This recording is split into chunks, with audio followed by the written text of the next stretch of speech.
Warning, the video you're about to watch contains mathematics at the level of integral calculus, also known as Calc 2. All material has an assumed prerequisite of differential calculus and a full semester course in trigonometry. A thorough review of prerequisite topics can be found by searching the web. It's the system of equations. We must deal with them all at once. Always looking for solutions. Positive outlook overcome. Hello, my name is Roy Simpson, professor of mathematics at Cosumnes River College in Sacramento, California. This video is meant for Calc 2 students who are going through power series and who have just learned about functional representations for power series, or representing functions as power series. This whole entire section of material really revolves around one very nice and simple geometric series formula. And that is this one right here, the summation from 0 to infinity of x to the n. That is a geometric series, and we know that will converge to 1 over 1 minus x as long as the common ratio, which is x, is less than 1 in magnitude. The problem with this whole section for a lot of students is when you're given a function that can't easily be manipulated into this format right here. For example, the tangent inverse of x. That seems really awkward that you would somehow be able to write it as 1 over 1 minus x. You technically cannot write the tangent inverse as written in that format. So the purpose of me showcasing this proof in this video for the tan inverse being this power series right here, which is pretty cool by the way, is so that you see my mindset when it comes to figuring out what to do when you're handed a function that is not easily written as 1 over 1 minus something. So let's go ahead and showcase what I am now doing. By the way, I have to admit, I have never done it this way until this very semester, and actually in class this very morning, I just decided, oh, what if we did this? And then all of a sudden it really worked nicely. At least for my brain it did, so hopefully it will for yours. First note, you're working in two different worlds, the world of functions and the world of power series. This idea of working in different worlds with different objects in mathematics will grow as you move forward. In fact, if you go into differential equations, you'll start working in the world of algebra and then want to eventually transform into the world of Laplace transforms. I call it Laplacian world. So you transform into the world of Laplace and it makes the computations a lot easier. So what I'm going to do here is I'm going to just build a table, and we're not likely to use all of the table, but I just want you to get used to this idea of building a table here. The left side of my table is going to be for the world of functions, and the right hand side of my table will be used for the world of power series. Now the next thing I'm going to do is I'm going to write down 3 rows. Now you might have to increase the number of rows, but you should do at least 3 rows. And the middle row here is going to represent our base function that we're concerned with. So I'm just going to call this row f.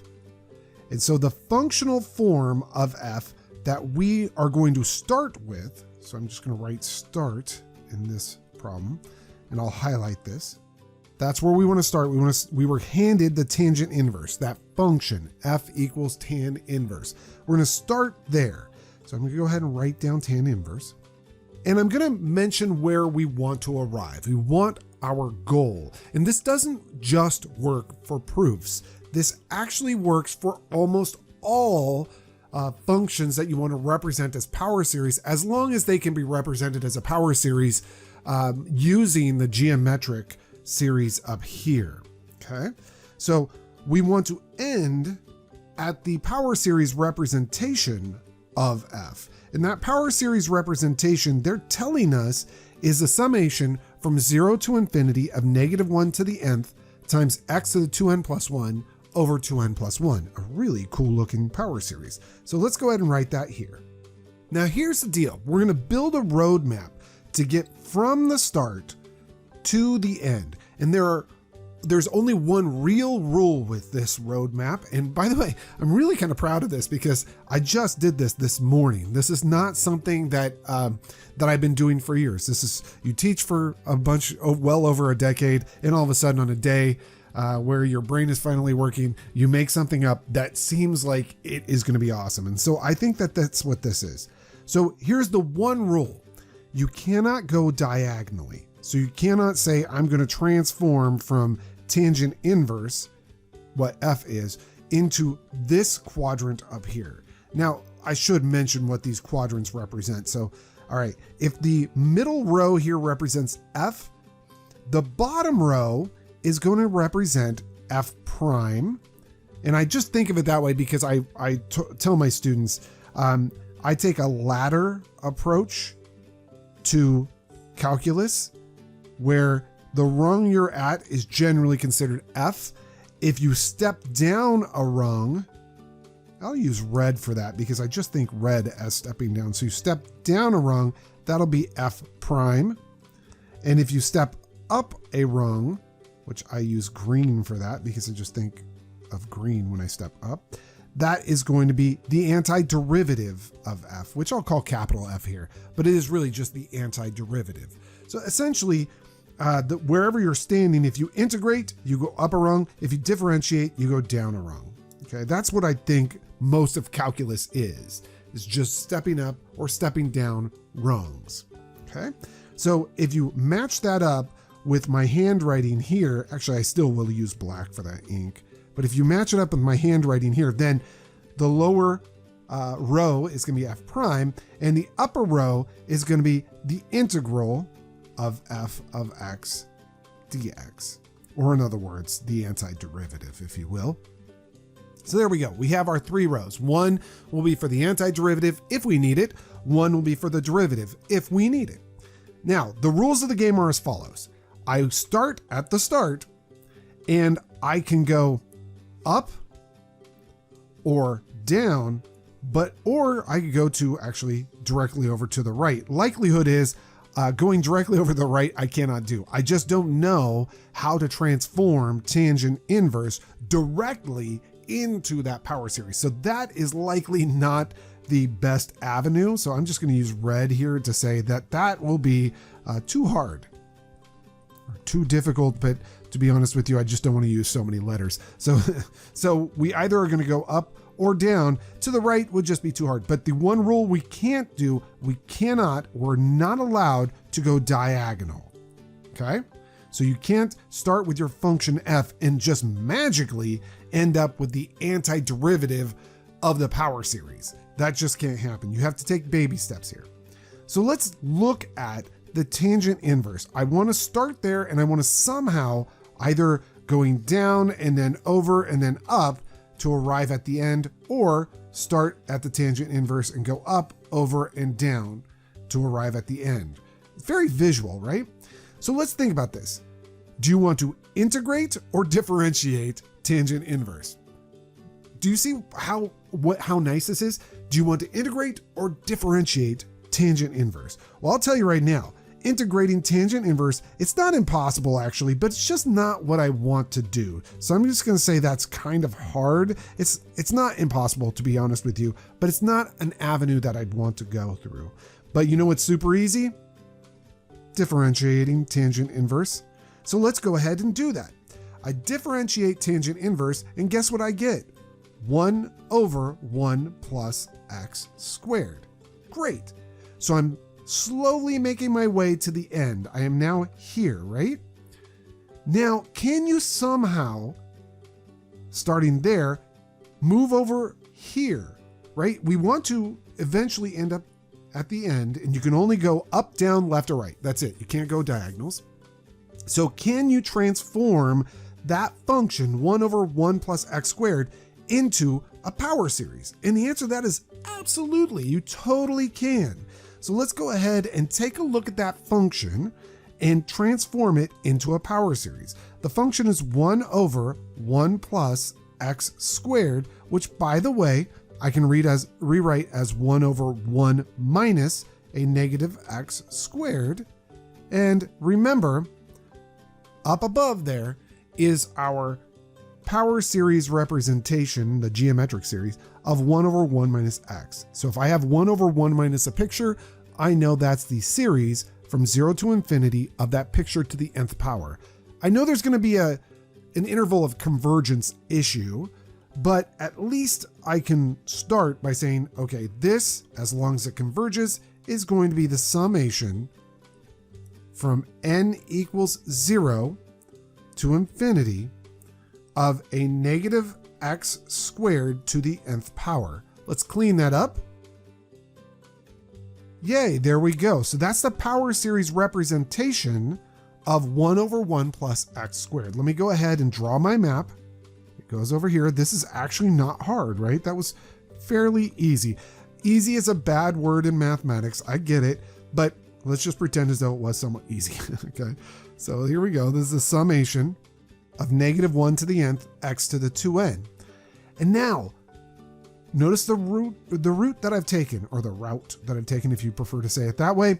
I started at the start, took the derivative, because that's an easy route, and then changed that derivative into the power series for that derivative. And now to get from this power series to the end, which is up above, remember, when you climb the ladder, you're integrating. So I can integrate a polynomial. That's all this is. This is a polynomial, and I can easily integrate a polynomial. So this step, climbing this ladder here, is going to be somewhat of an easy step as well. So let's go ahead and see that move. I'm going to go ahead and write down the integral of the summation n equals 0 to infinity of negative 1 to the nth x to the 2nth dx. Now let's go ahead and integrate that polynomial. Remember, when you integrate a power series, you don't lose terms, you actually gain a constant. So this is going to spit out, because it's an indefinite integral, it's going to spit out a constant of integration. And then you have your power series that's going to start at 0 still and go to infinity. The negative 1 to the nth is just a constant. So I'm going to write that as negative 1 to the nth. The variable in terms of this integral is x. So we have x to a power. Well, when you integrate that, you add 1 to the power and divide by that brand new power, 2n plus 1. I almost wrote 2x plus 1. Now notice that this is very close to where we wanted to arrive at, right? That's incredibly close. In fact, almost spot on.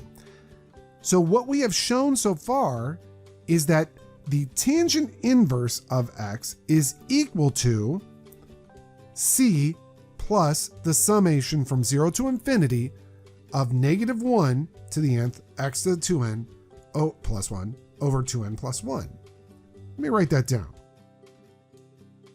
Now I'd really like to know, what is that c?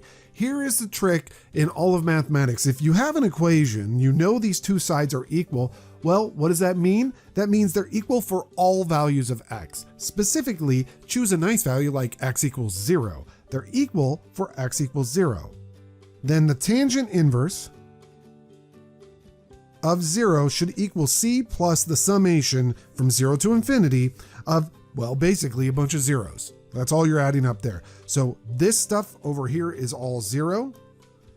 And we happen to know the tangent inverse of 0 is 0 as well, which implies that c is actually 0.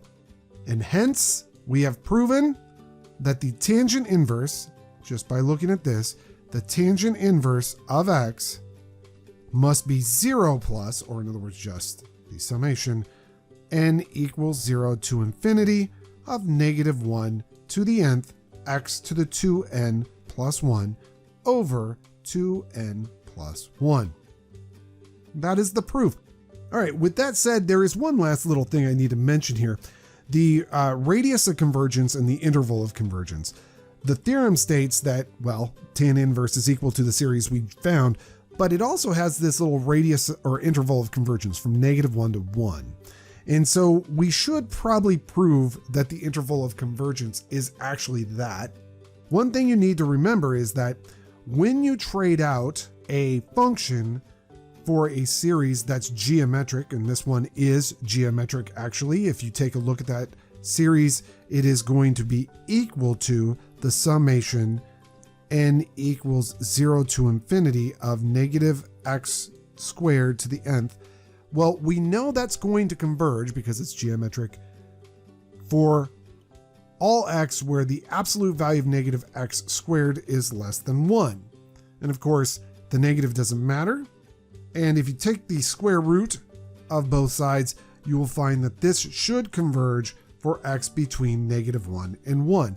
However, when you integrate, again, something I've mentioned to my students, whenever you integrate, you could possibly add edges so to your intervals of convergence. So when we go from this step right here to this step right here, the edges might get included. One edge, both edges, or possibly no edges might get included in your interval of convergence. That's the time when you have to check. So let's go ahead and check the edges for convergence here.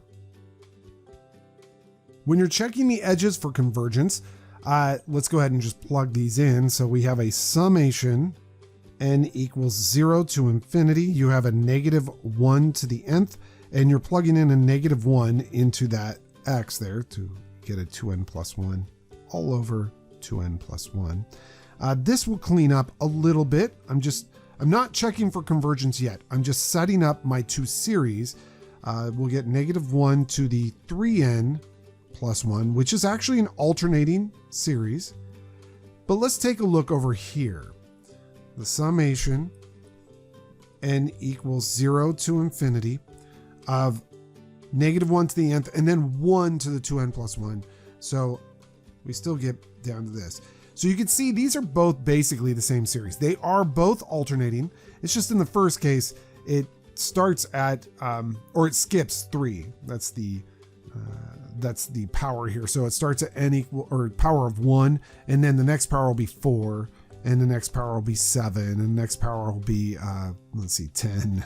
I'm just doing a little bit of arithmetic there. But it will alternate between -1 to the first, which is negative, and -1 to the fourth, which is positive, -1 to the seventh, which is negative, -1 to the 10th, which is positive. It does pop between negative and positive, just like this does. So they are essentially the same series. So I can go ahead and just treat them as if they're the same series. They are technically the same exact series.